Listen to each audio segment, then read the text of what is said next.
अंतःकरण से नमन करता हूं। भक्तों, आप सबको समझना है, मंच पर बोलने वाला व्यक्ति वाक्पटु होता है। वाक्पटु का मतलब होता है शब्दों का जाल। आप सब शिक्षा के अभाव में मंच से जो भी व्यक्ति बोलता है उसको आप समझ नहीं पा रहे हो, और नहीं समझने की वजह से आप सब जो है इस 84 के चक्कर में, इस जो है सूद का जो है नहीं मकड़ी के जाल में फंसते और नाना प्रकार के जो है ऐसी धारणाएं, ऐसी अफवाहें चलाते हो। वैसे मेरा कोई ऐसा, जो भी मंच में या जो भी बोल रहे हैं, मेरा कोई ऐसा भाव नहीं था, मेरा ऐसा कोई या ऐसा कभी रहा नहीं कि मैं इस आश्रम में नहीं आया, मैंने या राजेश्वर भगवान के दर्शन नहीं किए, तो कोई प्रोग्राम आयोजन नहीं किए। मेरा ये कि थोड़ा सा है कि हमारे प्रभु जी ने, संत राजाराम जी महाराज साहब ने शिक्षा की बात कही है। हम सब उस गुरु शिष्य परंपरा से जुड़े हुए तमाम जितने जो संत हैं, चाहे शिकारपुरा में रहते हैं, चाहे सेंडा में रहते हैं, चाहे अन्य गुजरात में रहते हैं, जहां कहीं भी रहे, हम हमारे प्रभु जी ने संत राजाराम जी महाराज साहब की उपदेशों को सर्वप्रथम अपने जीवन में अंगीकार करें, और जीवन में अंगीकार करने के बाद में जनता को प्रेरित करें और प्रेरणा दें और उनको अपनाने के लिए बाध्य करें, तो हमारा संत का जीवन सार्थक है, वरना जीवन हमारा कोई मतलब ही नहीं रखता है। मेरा विरुद्ध सिर्फ जो है, आपने देखा होगा जब हमारे प्रभु जी ने दादा गुरु देवाराम जी महाराज साहब का आशीर्वाद मुझे प्राप्त हुआ, और सदगुरु श्री कृष्णाराम जी बाप जी की अमी दृष्टि, पावन कृपा, पावन प्रेरणा से मुझे आप सब लोगों का ये सेवा करने का जो सौभाग्य प्राप्त हुआ, तो सर्वप्रथम मैंने जो भी संकल्प ये लिया था कि मेरे समाज के अंदर ये व्यसन जो चल रहा है, इसको मैं जड़ मूल से उखाड़ने का प्रयास करूंगा, पुरुषार्थ करूंगा और चेष्टा करूंगा। और मुझे पक्का भरोसा और विश्वास था कि प्रभु जी ने संत राजाराम जी महाराज साहब का, प्रभु जी ने संत देवाराम जी महाराज साहब का, और प्रभु जी ने सदगुरु श्री कृष्णाराम जी महाराज साहब का आशीर्वाद मेरे साथ में रहेगा,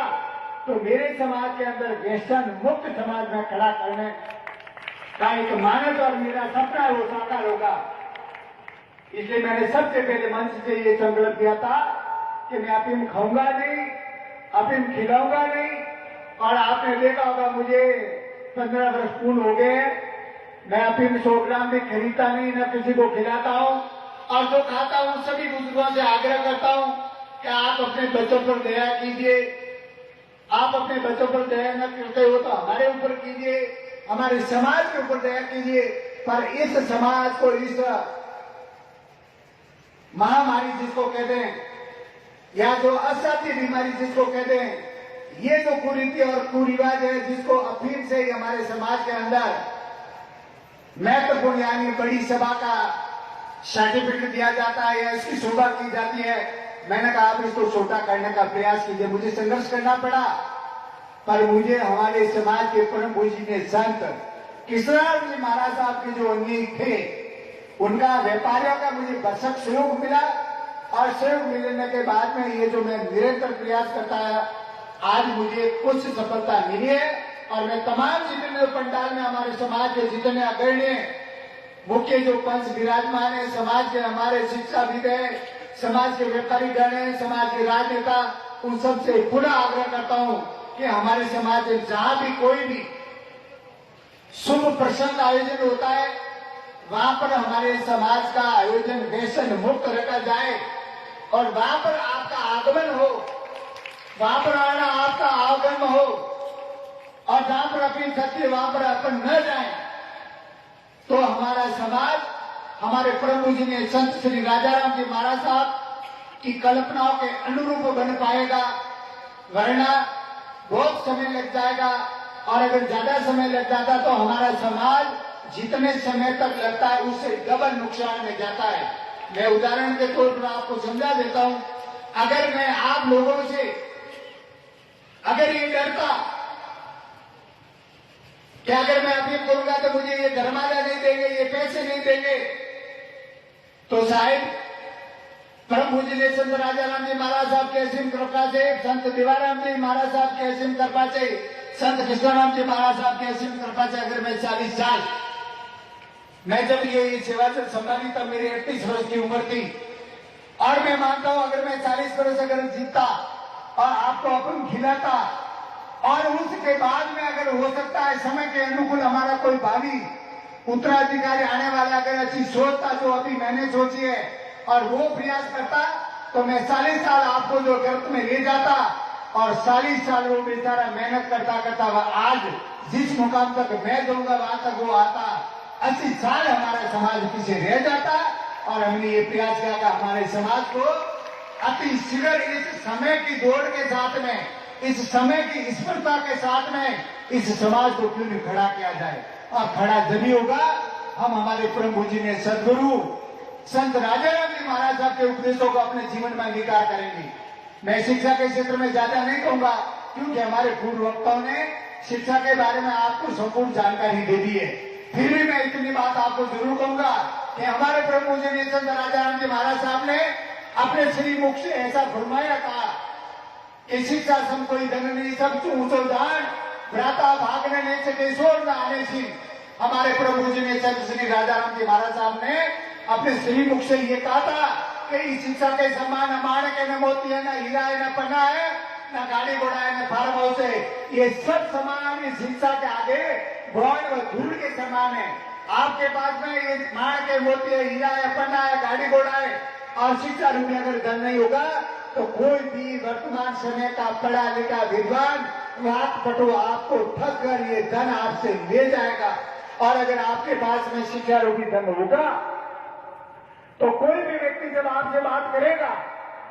तो आपको समझ में आ जाएगी कि ये बंधु ये भाई क्या कहना चाह रहा है और क्या बोल रहा है। उदाहरण के लिए हमारे कपड़े नापने के लिए मीटर आता है, दूध नापने के लिए लीटर आता है और व्यक्ति की बुद्धि को नापने के लिए शिक्षा रूपी पैरामीटर होता है।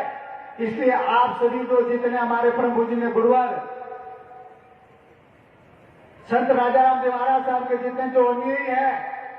वो सब अपने बच्चों को, मुझे अभी वर्तमान समय में देख रहा हूं, सभी अपने बच्चों को जो पढ़ा रहे हैं, हमारे बच्चों को भी पढ़ा रहे हैं। आपके अंदर शिक्षा की भूख जगी है, शिक्षा के अंदर आपके समाज के अंदर प्रतिस्पर्धा है, आप इसमें लगे रहे। इस लगने के साथ में एक विशेष बात का ध्यान देना पड़ेगा। जो हमारे नारी शक्ति जो है विजय लक्ष्मी जी ने जो बात कही थी, इन्होंने सारा दोष जो है आप पुरुषों के ऊपर मंड रखा था। मैं विजय लक्ष्मी जी नारी को सब मान मानते हैं और नारी को सब हीरो के कान मानते हैं और मैं ही मानता हूं क्योंकि नारी से तो हमारे मर्यादा पुरुषोत्तम श्री राम जी का जन्म हुआ है, कृष्ण भगवान का जन्म हुआ है और मंच पर जितने जो हमारे समाज के जो शुभचिंतक है, राजनेता या शिक्षाविद है, यानी मैं भी हूं, मैं भी एक नारी के गर्भ से पैदा हुआ, तो नारी को कोई कमजोर मानता ही नहीं है। हम तो नारी को मान मानते हैं, हम तो नारी को सभी लोग जो वंदन करते हैं, हाथ जोड़े, हम तो ये कह रहे हैं कि आपके नारी शक्ति की जो कृपा वर्तमान में हमारे जो सेलों के ऊपर है वैसी बनी रहे, जैसे अनुशासन में हमारी नारी शक्ति रह रही है वैसी रहे, तो हम सब जितने जो बुद्धिजीवी उनको वंदन करते हैं और वंदन करते रहेंगे। और विशेष हमारी नारी शक्ति को एक बढ़ावण है, वो बढ़ावण जो आपने कही थी वही है।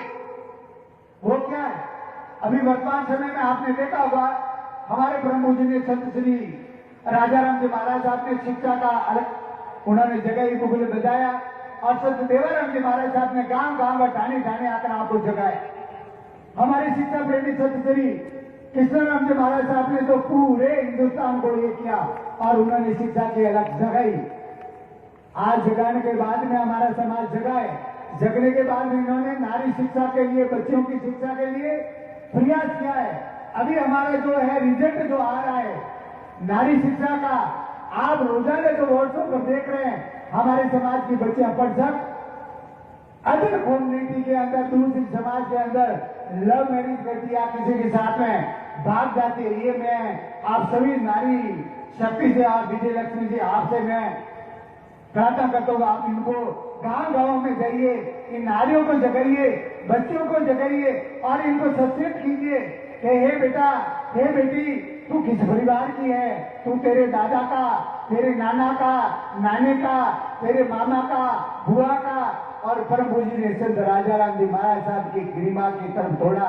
ध्यान देना बेटा। तभी हमारे समाज के अंदर अभी वर्तमान समय में जो शिक्षा के प्रति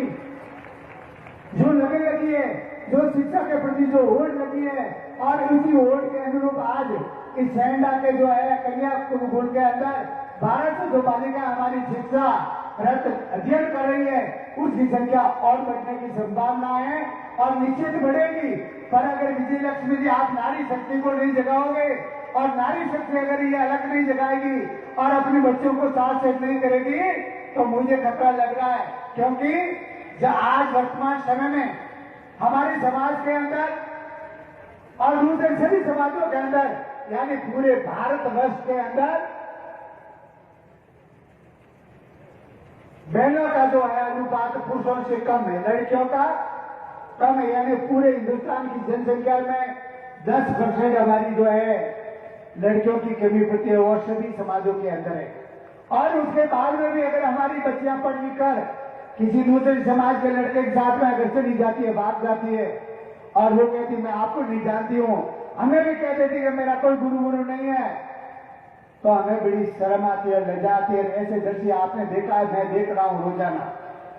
और मैं सभी जितने समाज के नौजवान हैं और समाज प्रेमी है जो जाति प्रेम के प्रति मोह रखते हैं, मैं उन सभी से ये आग्रह करता हूं कि जैसे राजपूत समाज से कुछ प्रेरणा लीजिए, जाट समाज से कुछ सीखिए, विष्णु समाज से कुछ सीखिए और कुछ अन्य समाजों से सीखिए, और जैसे उन्होंने उनके समाज के अंदर जो कंट्रोल किया है, जो अच्छे काम कर रहे हैं, वो काम आप ही कीजिए। अरे हमारा लड़का हमारे देश के लिए जो है शहीद हो जाता है तो समाज के लिए क्यों नहीं शहीद होना पड़े। अगर कोई कहीं गलती होती है तो आपको राजपूत समाज से प्रेरणा लेनी है। अगर आपको कहीं गलती नजर आ रही है तो आपको जाट समाज से प्रेरणा लेनी है, और कहीं और नजर कमी आ रही है तो आप विष्णु समाज से भी प्रेरणा ले सकते हैं। और उनके सिद्धांतों को अपने जीवन में अंगीकार करोगे तो न तो लड़की आपकी जाएगी, न अन्य समाज का कोई भी लड़का आपकी सम बच्ची को ले जाने की हिम्मत करेगा। अगर आप डुबू जैसे कमजोर बैठे रहे टायरों की भांति तो ये सारी घटनाएं घट रही है, निरंतर घटती जाएगी। हमारे